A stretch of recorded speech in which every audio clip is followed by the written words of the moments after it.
ရှိတာတိတိတတ်တာမောရှိတာတိတိတတ်တာမောတတ်တာမောဘုရားကောင်းတရားတိဝါတတ္တမသုံးဖြံပြတာတော်မြတ်ကြီးဝါမြတ်ဗုဒ္ဓရဲ့တရားတော်ဒီနော်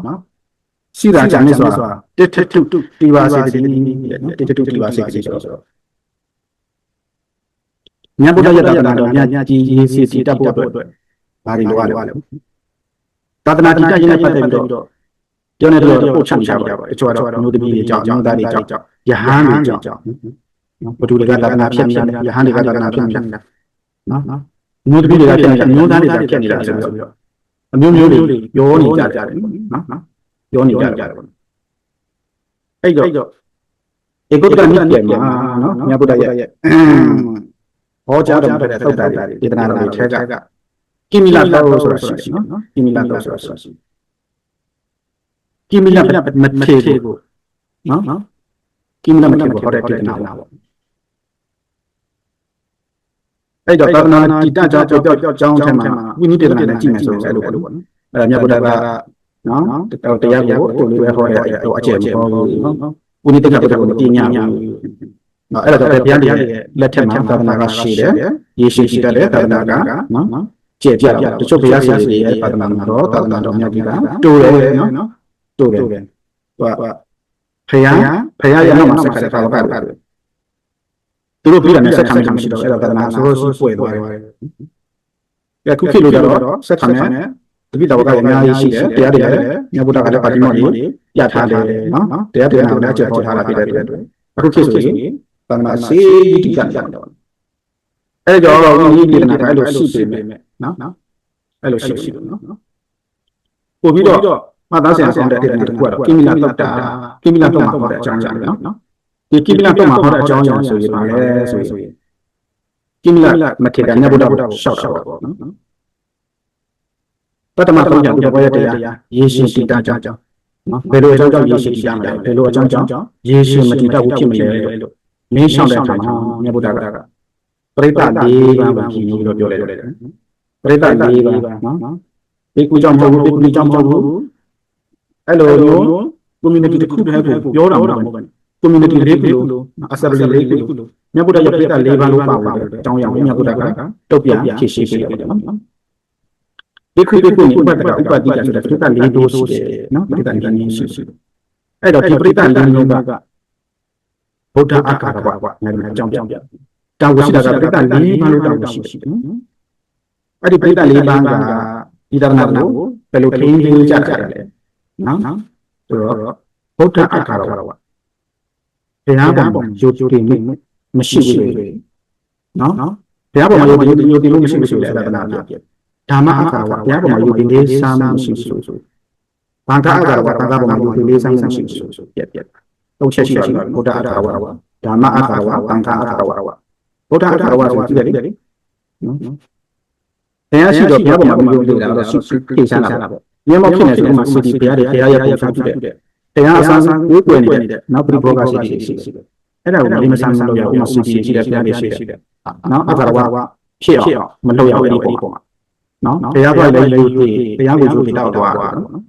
ဘုရားကိုယုတ်တိတော့သွားတယ်ဘုရားပေါ်မှာပြီးတော့မဖွဲမရရလောက်တာဘုရားအာကာရကဖြစ်တယ်နော်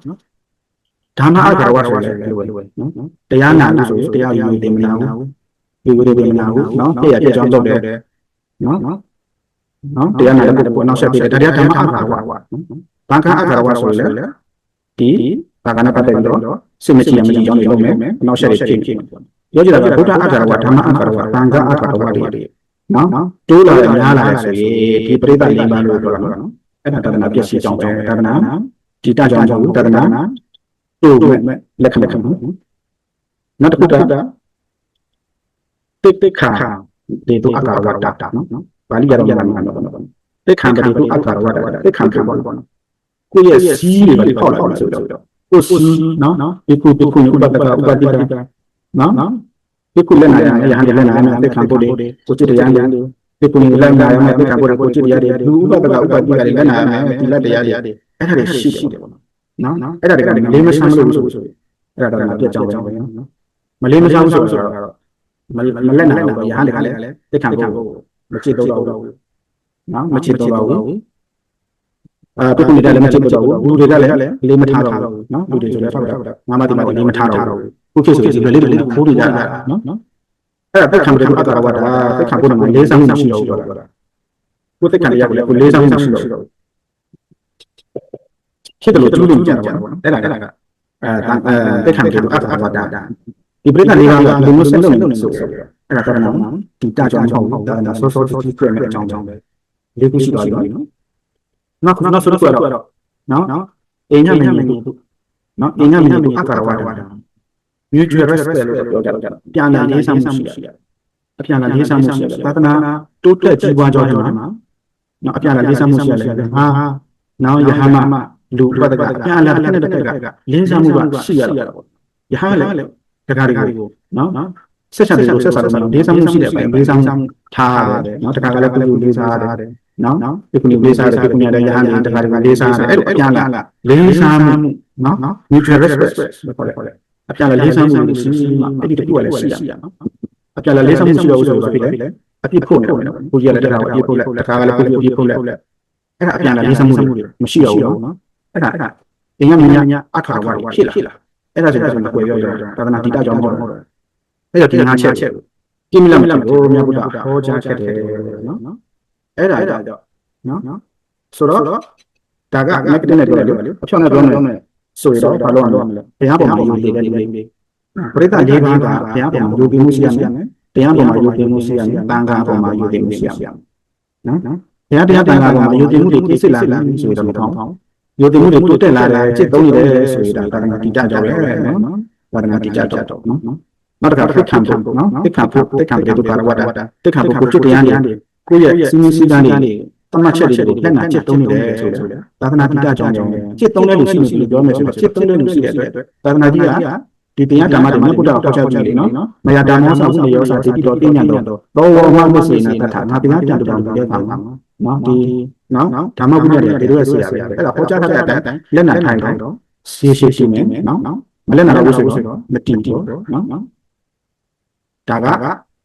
နံပါတ်၄ချက်နော်နံပါတ်၅ချက်ကတော့အင်းညမင်းကြီးပါရဝတ္တအဲ့လိုပြောမှာပြန်လာလေးစားကြပါနော်ပြန်လာလေးစားကြပါယဟန်ကလည်းလူတွေကိုလေးစားလူတွေကလည်းယဟန်တွေကိုလေးစားနော်ခုကိနေဆိုတော့ဒီလားစေပေါ့အဲ့လိုအပြန်လာလေးစားမှုနဲ့ကြပါနော်ဥပမာကျောင်းတက်တဲ့ကျောင်းတက်တဲ့ခုရဲ့ကြီးပွားရကြီးပွားကြောင်းကြည့်လိုက်မယ်လေဘုန်းကြီးရှိတယ်နော်ဘုန်းကြီးရှိတယ်နော်နော်အာမခါတယ်နော်အဓိကကျောင်းကိုကျောင်းမှာအဓိကကျူးရှိတယ်သူတို့ကြီးကြီးကြမှာအပြန်လာလေးစားမှုရှိဘူးနော်ဆိုရင်ပြည့်စည်တာပဲဖွဲ့စည်းပြည့်စည်သွားတာပဲနော်ဖွဲ့စည်းပြည့်စည်တာပဲဘုန်းကြီးကလည်းလူတွေကိုနော်ငါဆရာဆိုတဲ့အထာနဲ့လေအားလုံးကိုပိတ်သိတော့ပြောလို့မရဘူးเนาะတခါကလည်းငါထောက်ပါတယ်ဆိုပြီးတော့အပြလာเนาะအဲ့လိုမျိုး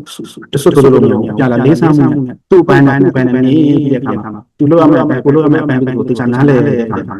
နော်နားလဲပြီးပူတာပေါ့နော်ကြည့်လိုက်လေဒါတော့ဥစ္စာတို့ကတော့မမြင်ဘူးတော့ထောက်တော့ဝိသုဒ္ဓရောဆရာရောတိတ္တဆရာတော့တခါတွေကထောက်ပါပဲဘုကြီးကပြည့်တောင်းလုပ်တယ်နော်မဟုတ်ဘူးရတယ်ဆိုလဲဆိုကြရတယ်ကတောက်နော်ဆက်ဆက်ဆံတွေလုပ်တယ်သူတွေကထောက်ပါနော်သူဟာမှသူနော်တောက်လည်းပြီးတော့ကြည်ပူနဲ့နေကြတယ်အပြန်လာလေးစားမှုတွေရှိကြတယ်ပြန်လာလေးစားမှုတွေရှိကြတယ်လေးစားမှုရှိတော့ဆိုတော့နော်လေးစားမှုရှိတော့ဆိုလေးစားမှုဖြစ်ပါနော်လေးစားမှုဖြစ်တာကမရှိတော့ဘူးဆိုတော့မလေးစားတဲ့စိတ်ရောက်ဆိုတရားမဆက်တော့ဘူးအဲ့ဒါအသေးခွက်ပြည့်စည်တာတေးခွက်ပြည့်စည်တာအဲ့ဒါနဲ့ပတ်သက်ပြီးသာသနာထိုးပြရေးပြပွားရေးလို့ဆိုချက်ရတယ်တင်ကောင်းလာတယ်နော်ကေကောင်းလာတာပဲအဲ့တော့ဒီ၅ချက်တယ်နော်အဲ့ဒါကြောင့်ရောတာသာသနာရှိတာတတ်တာနော်ရှိတာတတ်တာနော်တတ်တာနော်လုံးချင်တယ်ကောင်းလက္ခဏာဘောကတရားကြီးညပုဒ်သာသနာတော်ရှိတာချမ်းမြေဆိုတာတီပါစေဘယ်လိုတီမလဲနော်ဘယ်လိုတီမလဲဆိုတော့ဘေကုတုကုနိပါတကပတ္တဆိုတဲ့ပရိသတ်၄ပါးရှိတယ်ဒီပရိသတ်၄ပါးကဘုရားကိုယူလေးစားမှုရှိရမယ်တရားပေါ်မှာယူလေးစားမှုရှိရမယ်တန်ခါပေါ်မှာယူလေးစားမှုရှိရမယ်သိခံဖို့ကိုဖြစ်တရားတွေအပေါ်မှာနော်ကိုယ့်ရဲ့နော်အဲ့ဒါကလေးစားမှုရှိရမယ်နောက်တစ်ခါပြအရာလေးစားမှုရှိရမယ်တကယ်လို့ဒီငါးခုကိုจิตသုံးတဲ့ပြည်တွေကသာသနာ့နော်ဒီရှိတိတအောင်ဖြစ်ပါတယ်အဲ့ဒါသာသနာ့ကိုနော်အပိခုကြောင့်ဖြစ်တာဒီကုဏကြောင့်ဖြစ်တာနော်တခါတည်းကြောင့်ဖြစ်တာဒါအနည်းပေါင်းမဖြစ်ရဘူးနော်ဒီပေါင်းမဖြစ်ရဘူးအားလုံးသူတောင်းတယ်အားလုံးပါပဲတာဝန်ရှိတယ်နော် ပရိသတ်၄ပါးစစ်ဆိုးကြီးထဲမှာပြည့်စုံတဲ့အရာတွေဖြစ်ပါတယ်နော်အဲကြောင့်ပရိသတ်၄ပါးအနေနဲ့နော်ဒီသာသနာရေးရှိတတ်ဖို့တာဝန်ရှိတာပေါ့နော်တာဝန်ရှိတာပေါ့နော်ဒါကနော်မြတ်ဗုဒ္ဓရဲ့သာသနာဂီတကျောင်းcommunity အဖွဲ့အစည်းတစ်ခုကိုမပြောဘဲနဲ့အားလုံးမှာတာဝန်ရှိတယ်ထောက်တိုင်လေးတိုင်နဲ့ထောက်ထားတယ်ဆိုတာနော်ပြောချင်တာနော်ဒါကြောင့်ရှိတာတတ္တမောတတ္တမသုံးချာသူတော်ကောင်းတရားတွေဟိုမြတ်ဗုဒ္ဓရဲ့သာသနာတော်သည်ရှိတာကြံနေဆိုတစ်မိတော်ထောင်ထောင်ကတည်ကြပါစေတော့